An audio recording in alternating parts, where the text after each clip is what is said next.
नेपाली साहित्य आकाशका चम्किला तारा हुन् महाकवि लक्ष्मीप्रसाद देवकोटा। बहुआयामिक बहुप्रतिभाशाली व्यक्तित्वका रूपमा उनलाई चिन्ने गरिन्छ। उनै बहुप्रतिभाशाली बहुआयामिक व्यक्तित्वको जीवनी कक्षा 10 को नेपाली पाठ्यपुस्तकमा समावेश गरिएको छ। म यहाँहरूमा आज यही जीवनी प्रस्तुत गर्न गइरहेको छु। नमस्कार, म ओम श्रेष्ठ। मेरो च्यानलमा यहाँहरूलाई हार्दिक स्वागत छ। यदि यहाँहरू यस च्यानलमा नयाँ हुनुहुन्छ भने च्यानल सब्स्क्राइब गर्न भने नभुल्नुहोला।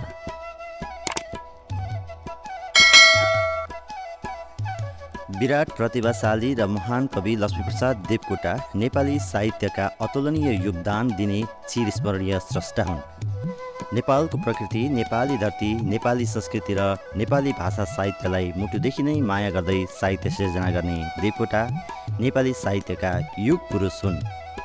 शिक्षित र पठित परिवारमा जन्मेका, जीवनमा दुःख र सुखका अनेकौँ उकाली र ओह्राली भोगेका देवकोटाले किशोरावस्थादेखि नै स्तरीय कृति रचना गरे। बिजुली बेगमा अनवरत साहित्य रचना गरे देवकोटाले सङ्ख्यात्मक र गुणात्मक रूपले सर्वाधिक कृति रचना गरेर नेपाली साहित्यलाई समृद्ध तुल्याएका छन्। नेपाली साहित्यका शिखर पुरुष लक्ष्मीप्रसाद देवकोटाको जन्म विक्रम सम्वत 1966 कार्तिक 27 गते भएको हो। त्यस दिन लक्ष्मी पूजाको दिन परेकाले घर घरमा दीपावलीको उमङ्ग छाएको थियो। हरेक घरमा धन सम्पत्तिकी अधिष्ठात्री महालक्ष्मीको भव्य पूजा आराधना भइरहेको हर्षद अवसर थियो। दिल्ली बजार धोबीधराको तिलमाधव देवकोटा कहाँ सबैका घरमा चाहिँ दीपावलीको उज्यालो मुस्कुराइरहेको थियो। त्यही घरभित्र तिलमाधवकी धर्मपत्नी अमर राज्य लक्ष्मी देवीको कोखबाट सन्तानको जन्म भएको थियो।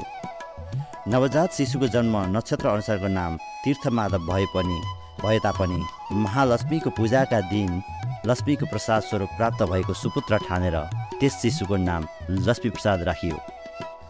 लक्ष्मी पूजाका दिन जन्मेका देवकोटाको नाम लक्ष्मीप्रसाद राखिए पनि पछि उनी सरस्वतीका वरद पुत्र बने। शिक्षित परिवारमा जन्मेका र बाल्यकाल निकै स्नेहमय वातावरणमा बिताएका देवकोटा आमा, बुवा, दाजु र दिदी सबैका मुटुका ढोकढुकी थिए। देवकोटा स्वयंले आफ्नो बाल्यकालको स्मरण गर्दै कवि हुने धुनमा भन्ने निबन्धमा आफू शान्त, सुशील, आज्ञाकारी र सन्तोषी स्वभावको रहेको कुरा व्यक्त गरेका छन्। पठित र शिक्षित परिवार भएकाले उनले घरबाटै पठन पाठनको राम्रो वातावरण पाए। संस्कृतका विद्वान एवं कवि बुवा तिलमाधव देवकोटासँग उनले घरमै संस्कृतको अध्ययन गरे। बुवाले कागज वा स्लेटमा लेखेर दिएका मन्त्र र श्लोकलाई एकपटक पढेपछि नहेरिकन दोहोऱ्याएर मुखाग्र सुनाउँथे। उनको यस्तो स्मरण शक्तिका प्रशंसक बुवा तिलमाधव उनलाई सरस्वतीका अवतार मान्थे।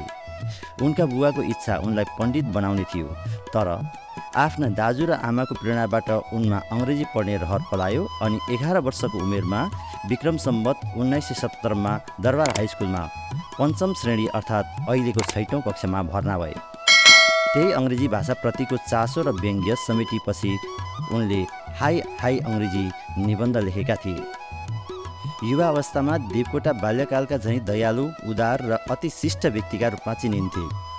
दिनदुखी मानिसहरूलाई भेट्यो भने सर्वस्व दिन समेत पछि नपर्ने उनको हृदय अत्यन्तै कोमल थियो। मानिसले मानिसलाई दुःख दिएको देख्दा वा मानिसले दुःख पाएको देख्दा उनको हृदय छिया हुन्थ्यो।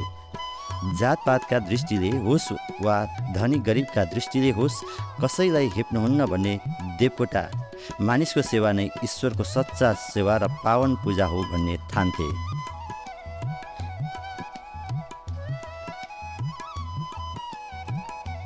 दरबार हाई स्कुल पढ्दादेखि नै कविता लेख्न सुरु गरेका देवकोटाले त्यसै बेला अङ्ग्रेजीमा कविता लेखेर समस्त शिक्षक र सहपाठी साथीलाई चकित पारिदिएका थिए।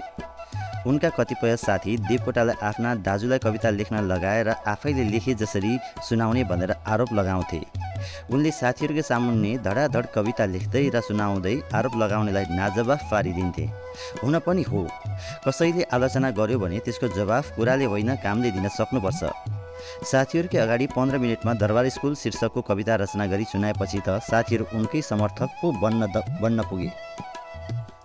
तिनी साथीहरूको अनुरोधमा शिक्षकले पनि त्यो कविता हेरे। कविता पढेर दङ्ग पर्दै शिक्षकले देवकोटालाई अङ्ग्रेजीमा बर्ड एन्ड पोइट अर्थात् कोपिला कवि भनी टिप्पणी गरे। त्यसो त देवकोटाले 10 वर्षको उमेरमा नै कविता यात्राको थालनी गरेका कुरा समालोचकले स्वीकारेका छन्। उनले नेपाली भाषामा रचना गरेको पहिलो 2 हरफे कविता यस प्रकार छ। घनघोर दुःख सागर संसार जान भाइ, नगरे घमण्ड कहिले मर्नु छ हामीलाई। घनघोर दुःख सागर संसार जान भाइ, नगरे घमण्ड कहिले मर्नु छ हामीलाई। देवकोटाले किशोर र पूर्व युवा वयको एउटै ढुङ्गामा पारिवारिक जीवन, कलेज जीवन, अनुशिक्षण र साहित्यिक यात्रालाई निरन्तर खियाइरहे। विक्रम सम्वत 1981 मा 15 वर्षको उमेरमा काठमाडौँको चालिसे परिवारकी मनदेवी चालिसेसँग यिनको विवाह भयो। विक्रम सम्वत 1982 मा 16 वर्षको उमेरमा उनले म्याट्रिकुलेसन परीक्षा उत्तीर्ण गरे। जाँच दिएपछि फुर्सदका समयमा अङ्ग्रेजी स्वतन्त्रतावादी कवि वर्ड्सवर्थ र शेलीका कविता रुचिपूर्वक पढ्न थाले। विक्रम सम्वत 1983 मा उनी त्यति बेलाको त्रिचन्द्र आइएससीमा भर्ना भए। पढ्दै पनि गर्नुपर्छ, कमाउँदै पनि गर्नुपर्छ भन्ने घर परिवारको आग्रह अनुरूप उनले अनुशिक्षण सुरु गरे।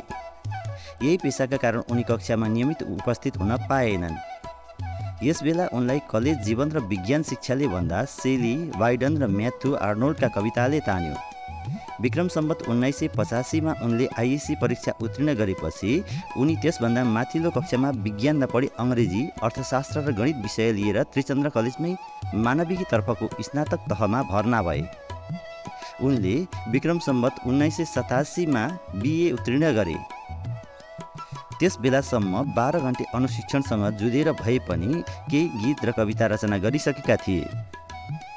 देवकोटाले जीवनमा पारिवारिक वियोगका असह्य पीडा खप्नु पर्यो।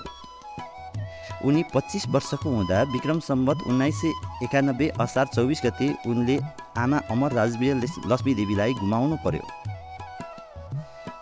त्यसको 1 वर्षपछि विक्रम सम्वत 1992 जेठ 25 गते बुवा तिलमाधव देवकोटाको पनि देहावसान भयो।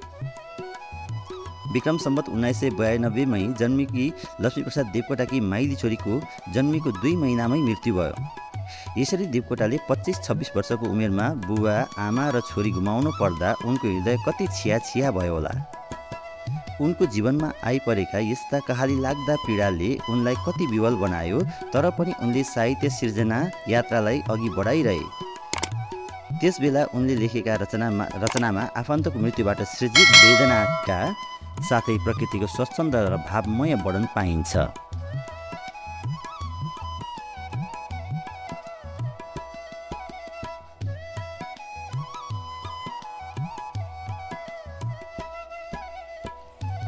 छाँगो छङछगाए झैँ बिजुली बेगमा कविता लेख्ने देवकोटा नेपाली भाषा साहित्यका स्वच्छन्दतावादी साहित्यकार हुन्।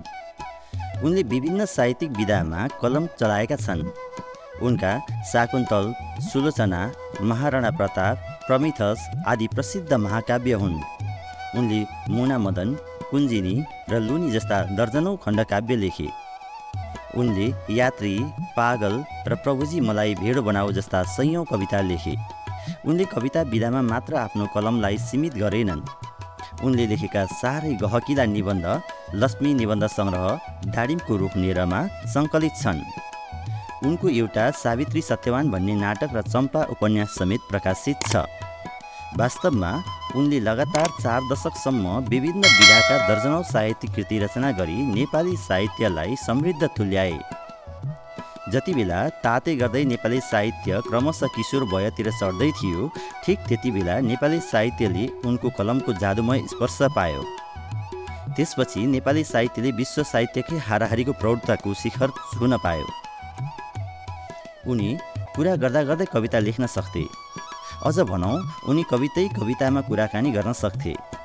त्यसो नहुँदो हो त 3 महिनामा शाकुन्तल महाकाव्य, 10 दिनभित्र 60 घण्टामा सुलोचना महाकाव्य र एकै रातमा कुञ्जिनी खण्डकाव्य लेख्नु जुसुकैका लागि सम्भव हुने कुरा कहाँ थियो र।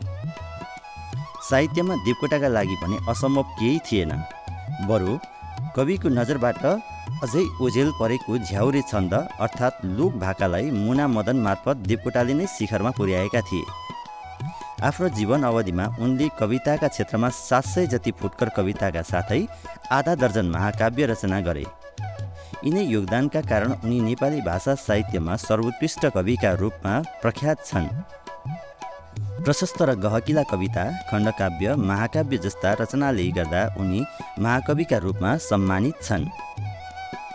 देवकोटाको जागिरे जीवनयात्रा पनि नदी झैँ एकनासले कहिल्यै बगेन। उनको जीवनमा कहिलेकाहीँ कहाली लाग्दा दुःख निम्तिए। देवकोटा 34 वर्षको उमेरमै विक्रम सम्वत 2000 भदौ 11 गते नेपाली भाषानुवाद परिषदमा नेपाली पुस्तक लेखकका रूपमा जागिरे भए। यो जागिरे अवधि उनको लेखन यात्राको स्वर्णकाल रह्यो। यसै समयमा नै उनले उत्कृष्ट खालका महाकाव्य, खण्डकाव्यका साथै थुप्रै कविता, गीत, बाल कविता, कथा र निबन्ध रचना गरेका छन्। देवकोटाको महासागर जस्तो प्रतिभा राणाहरूको धिरङ्कुस्ताको साँगुरो सुरुङभित्र कसरी बग्न सक्थ्यो र? मुलुकमा जति बेला प्रजातन्त्र प्राप्तिका लागि क्रान्तिको आगो सल्कँदै थियो, त्यति बेला उनले पनि विद्रोहको बाटो समाते। उनी विक्रम सम्वत 2004मा प्रजातान्त्रिक आन्दोलनमा संलग्न भए। उनी घर परिवार कसैलाई थाहा नदिई बनारसतर्फ प्रवासिए। त्यहाँबाट निस्कने युगबाणी पत्रिका मार्फत निरङ्कुशता विरुद्ध युगले चाहेको विद्रोहको बाणी फुके। त्यहाँ उनी सिकिस्त बिरामी परे। शारीरिक अवस्था झन्झन बिग्रदा पनि बोल्न पनि नसक्ने अवस्थामा पुगे। अशक्त भई प्राणै जोगाउन मुस्किल परेपछि उनले विदेशमा बसेर मर्नुभन्दा आफ्नै देशमा बसेर सक्दो सेवा गर्ने विचार लिए र काठमाडौँ आए। उनी त्रिचन्द्र कलेजका प्राध्यापक पनि भए। उनी 2013 सालमा डाक्टर केआई सिंहको मन्त्रीमण्डलमा शिक्षा मन्त्री बने। यसरी उनले नेपालको उच्च पदस्थ शिक्षा मन्त्री जस्तो गहन जिम्मेवारी वहन गरेका थिए। उनी नेपाल एकाडेमीको प्रज्ञा र त्रिभुवन विश्वविद्यालयको कमिसन सदस्य पनि बने। पदको शिखरमा पुग्दा होस् वा पदमा नरहँदा होस्, उनको साहित्यकार व्यक्तित्व कहिल्यै मुर्झाएन। जहिलेसुकै फक्रिरह्यो, फुलिरह्यो। कविता, गीत, निबन्ध, नाटक, उपन्यास लगायत थुप्रै रचनाका फूल उनको सृजनाको बारीमा निरन्तर फुलिरहे।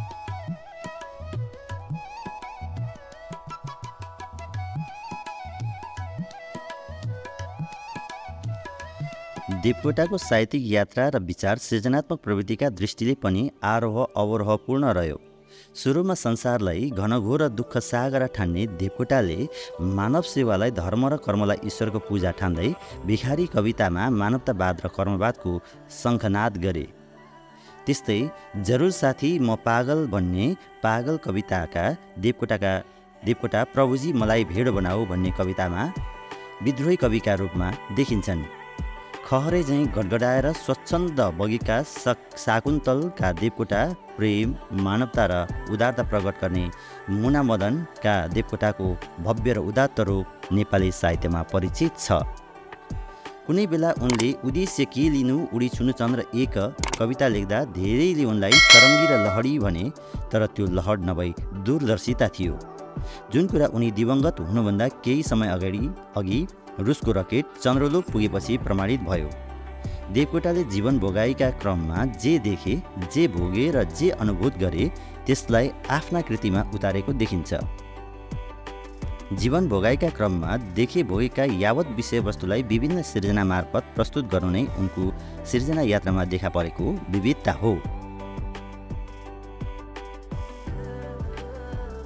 देवकोटाले जे लेखे र जुन जिम्मेवारी पाए, प्राय ती सबैमा उनले राष्ट्रको हितमा काम गरेर आफ्नो अब्बलता प्रदर्शन गरे। देवकोटाले आफूले हात हालेका हरेक क्षेत्रमा एक असल व्यक्तित्वका रूपमा चिनिए। उनका चेला आज पनि उनी जस्तो शिक्षक र प्राध्यापकसँग तुलनीय व्यक्ति भेट्न नसकेको कुरा गर्छन्। शिक्षा मन्त्री हुँदा नेपाली भाषालाई पठन पाठनमा अनिवार्य विषयका रूपमा लागू गराउने कार्यमा उनीको विशेष पहल कदमी रह्यो। तत्कालीन नेपाल राजकीय प्रज्ञा प्रतिष्ठानको स्थापनामा सक्रिय संलग्न भएर संस्थागत रूपमा साहित्य र संस्कृतिको विकासको ढोका खोल्ने कार्यमा उनको योगदान चिरस्मरणीय रहेकै छ। त्रिभुवन विश्वविद्यालय कहाँ रहने भन्ने स्थान चयन पनि उनीबाटै भयो। उनी एक यस्ता मोती हुन् जसले जुन क्षेत्रलाई स्पर्श गरे त्यस क्षेत्रलाई झन्झन चम्काइदिए।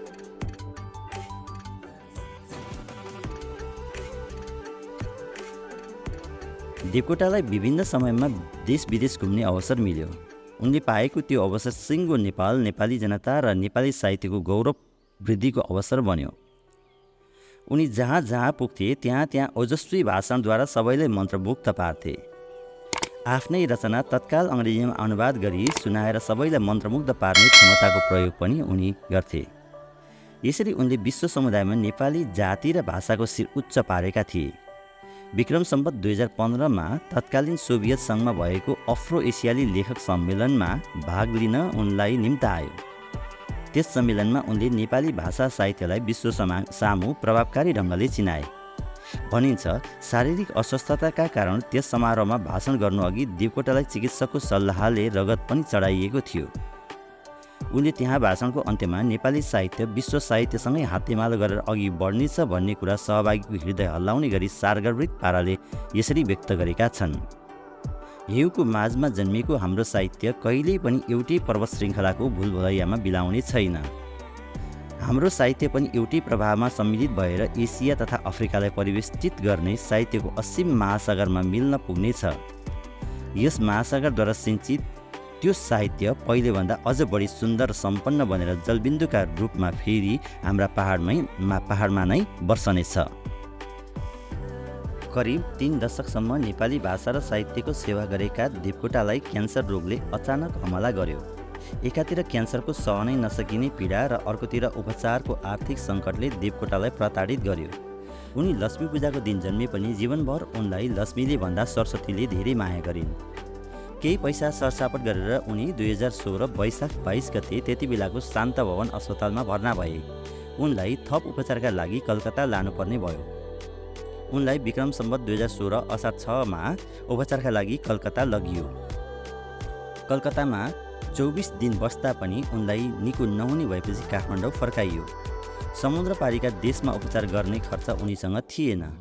उनलाई असह्य पीडा भएपछि पुनः 2016 भदौ 5 गते शान्तवन अस्पतालमा भर्ना गरियो। उनले पीडा नै पीडाका बीच त्यही अस्पतालमा भदौ 8 गते प्रलय वेदना कविता रचना गरे। सोही महिनाको 16 गते मोती जयन्तीका दिन सङ्कल्प हाम्रो फलोस् कविता रचे। त्यही महिनाको भदौ 17 गते देवकोटालाई आफ्ना कृतिको मूल्यबारे सोद्धा अरू रचनाभन्दा मुना मदनलाई सबैभन्दा उत्कृष्ट रचना माने। मृत्युशय्यामा छटपटाउँदा पनि उनले साहित्य सिर्जना गर्न छोडेनन्। चिकित्सकले समेत उनको जीवनको आश मारेका थाहा पाएपछि देवकोटाकै इच्छा बमोजिम उनलाई आर्यघाट लगियो। उनी विक्रम सम्वत 2016 साल भदौ 29मा यो संसारबाट सदाका लागि बिदा भए।